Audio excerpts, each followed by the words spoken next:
الحمد لله نحمده ونصلي على رسوله الكريم أما بعد أعوذ بالله من الشيطان الرجيم بسم الله الرحمن الرحيم وقضى ربك ألا تعبدوا إلا إياه وبالوالدين إحسانا صدر محترم حکم صاحبان علماء کرام محاضرین جلسہ آج میں جس موضوع پر تقریر کرنا چاہتا ہوں وہ ہے حقوق والدین.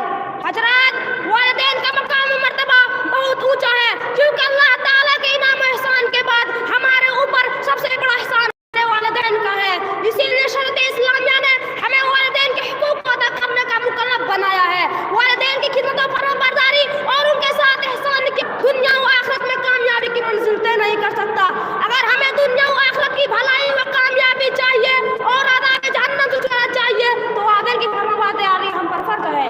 والدین کے مقام کو اللہ تعالیٰ نے اتنا بلند کیا کہ اپنی عبادت کے بعد والدین کے ساتھ حسن سلوک کی تاکید فرمائی ہے. سورہ بنی اسرائیل میں ارشاد باری ہے وَقَضَىٰ رَبُّكَ أَلَّا تَعْبُدُوا إِلَّا إِيَّاهُ وَبِالْوَالِدَيْنِ إِحْسَانًا کہ تمہارے رب نے یہ فیصلہ کر دیا ہے کہ صرف اسی کی عبادت کرو اور والدین کے ساتھ حسن سلوک کرو.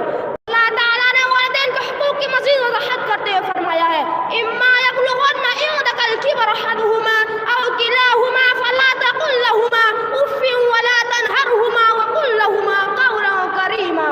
اگر والدین میں سے کوئی ایک یا دونوں بڑھاپے کو پہنچ جائے تو ان کو اف تک نہ کہو, ان سے نرمی کے ساتھ بات کرو.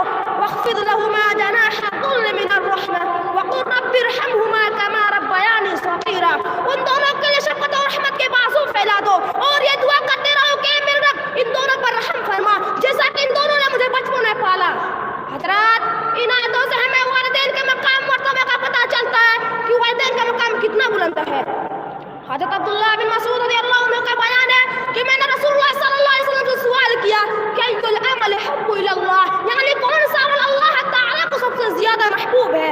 تو آپ صلی اللہ علیہ وسلم نے فرمایا الصلاۃ علی وقتها, نماز کو اس کے وقت پر ادا کرنا. میں نے پوچھا پھر کون سا؟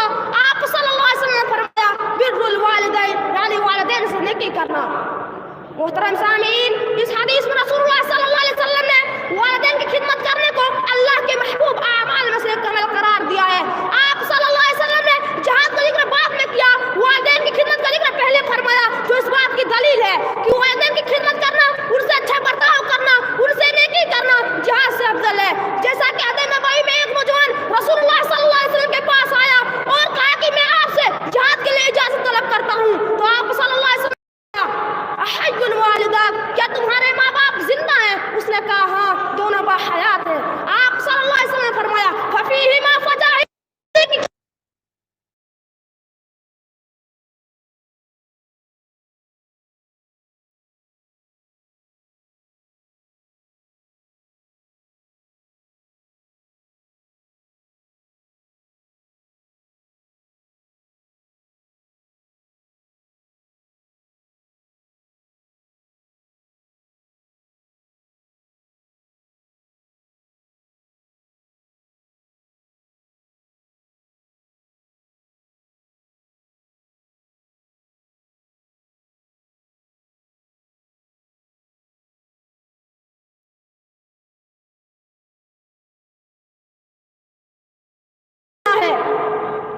اسی لیے تو رسول اللہ صلی اللہ علیہ وسلم نے اس نوجوان شخص کو جہاد میں جانے سے روک دیا.